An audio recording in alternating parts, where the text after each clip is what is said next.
Assalamualaikum warahmatullahi wabarakatuh. Salam Pramuka.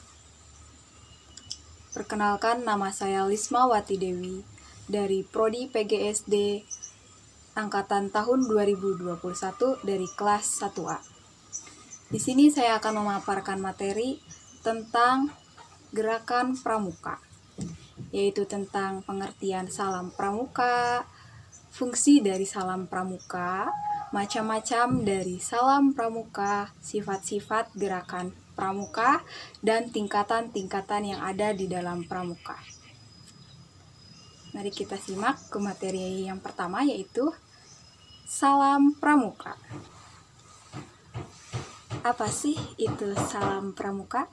Salam pramuka merupakan salam yang digunakan dalam organisasi pramuka sebagai bentuk penghargaan kepada anggota pramuka lainnya. Bagaimana sih tata cara salam pramuka itu? Salam pramuka caranya adalah dengan memberikan hormat terlebih dahulu sambil mengucapkan kata salam pramuka. Lalu dijawab dengan anggota lainnya dengan salam. Itu ya contoh dari salam pramuka. Kita praktekin sekali lagi. Salam pramuka. Salam. Udah paham kan apa itu salam pramuka dan tata cara melakukan salam pramuka? Materi selanjutnya yaitu fungsi dari salam pramuka.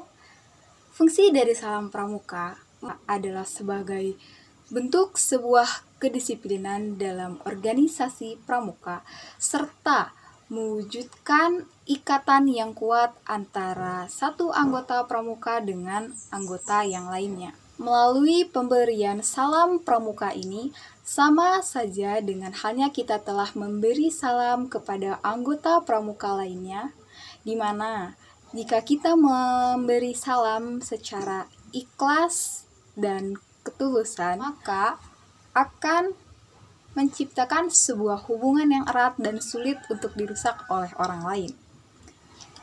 Maka dari itu, kita sebagai anggota pramuka haruslah menjalin sikap saling menghormati antara anggota pramuka yang satu dengan pramuka yang lainnya untuk dapat menciptakan persatuan dan kesatuan di antara anggota pramuka. Dengan memberikan salam yaitu salam pramuka dan dijawab juga dengan salam. Baik, mari kita lanjutkan ke materi selanjutnya yaitu macam-macam dari salam pramuka. Dari 3 macam. Yang pertama yaitu salam biasa, lalu yang kedua salam hormat, dan yang terakhir yaitu salam janji. Mari kita simak pengertiannya. Yaitu pengertian dari salam biasa, salam hormat, dan salam janji. Apa itu salam biasa? Salam biasa dalam pramuka merupakan salam yang diberikan kepada seluruh anggota pramuka, di mana dilakukannya salam biasa ini apabila pada saat berpapasan dengan anggota pramuka lainnya. Yang lebih baik melakukannya terlebih dahulu, yaitu anggota pramuka yang melihat terlebih dahulu anggota pramuka lainnya. Salam biasa ini dapat dilakukan di mana saja. Bisa dilakukan pada saat di jalan, atau pada saat naik sepeda, atau bahkan pada saat duduk. Lalu yang kedua yaitu salam hormat.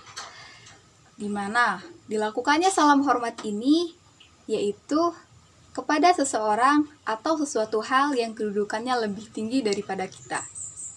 Contohnya, salam hormat ini dilakukan pada saat pengibaran bendera Sang Merah Putih, lalu pada saat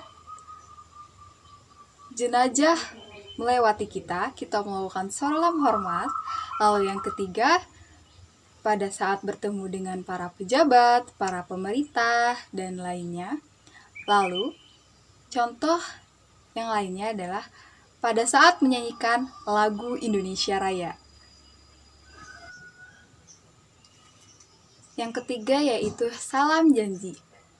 Salam janji digunakan pada saat terdapat pelantikan anggota pramuka. Salam ini dilakukan pada saat pengucapan janji satya dan dwi satya. Salam janji ini juga digunakan pada saat pengucapan janji trisatya pada acara ulang janji. Materi selanjutnya yaitu tentang sifat-sifat gerakan pramuka. Sifat-sifat gerakan pramuka itu terdiri dari 3 loh. Nah, yang pertama yaitu bersifat nasional, bersifat internasional, dan bersifat universal. Apa sih gerakan pramuka yang bersifat nasional itu? Mari kita simak pembahasannya. 1. Bersifat nasional yang berarti suatu organisasi menyelenggarakan kepanduan di suatu negara haruslah menyesuaikan pendidikannya itu dengan keadaan, kebutuhan, dan kepentingan dari masyarakat. Lalu yang kedua, bersifat internasional yang berarti bahwa organisasi kepanduan di negara manapun di dunia ini harus membina dan mengembangkan rasa persaudaraan dan persahabatan antar sesama pandu, rasa persaudaraan antar sesama manusia, serta tanpa membedakan perbedaan-perbedaan lainnya. Lalu, sifat yang terakhir adalah bersifat universal, yang berarti bahwa kepanduan dapat dipergunakan di mana saja untuk mendidik anak-anak dari bangsa apa saja, yang dalam pelaksanaan pendidikannya selalu menggunakan prinsip dasar dan metode kepanduan yang sesuai dengan ketentuan dari negaranya masing-masing. Setelah 4 materi pramuka yang kita bahas sebelumnya, dan kita lanjutkan ke materi yang terakhir yaitu tingkatan-tingkatan yang ada di dalam pramuka. Apa saja sih yang tingkatan-tingkatan yang ada di dalam pramuka itu? Mari kita bahas. Apa sih tingkatan dalam pramuka itu? Tingkatan dalam kepramukaan adalah sebuah tingkatan yang ditentukan oleh kemampuan anggotanya. Kemampuan itu disebut dengan syarat-syarat kecakapan umum atau juga dapat disebut SKU. Tingkatan yang terdapat dalam pramuka siaga yaitu terdapat siaga mula, lalu siaga bantu, dan siaga tata. Yang termasuk anggota pramuka siaga yaitu terdiri dari anak-anak usia 7 tahun sampai dengan 10 tahun. Tingkatan selanjutnya yaitu tingkatan pramuka penggalang yang terdiri dari penggalang ramu, penggalang rakit, dan penggalang tetap. Rentang usia pada tingkatan pramuka penggalang yaitu dari usia 11 tahun sampai 15 tahun. Tingkatan selanjutnya yaitu tingkatan pramuka penegak, yaitu terdiri dari penegak bantara dan penegak laksana. Tingkatan pramuka penegak ini terdiri dari usia 16 tahun sampai dengan 20 tahun. Lalu selanjutnya adalah tingkatan pramuka pandega.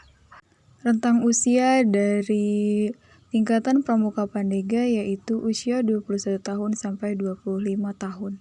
Kemudian, ada juga sebuah tingkatan khusus yang disebut dengan Pramuka Garuda, yaitu tingkatan tertinggi dalam setiap kelompok umur dalam kepramukaan. Sekian dari pemaparan materi yang saya sampaikan. Apabila ada kata-kata yang salah, saya mohon maaf.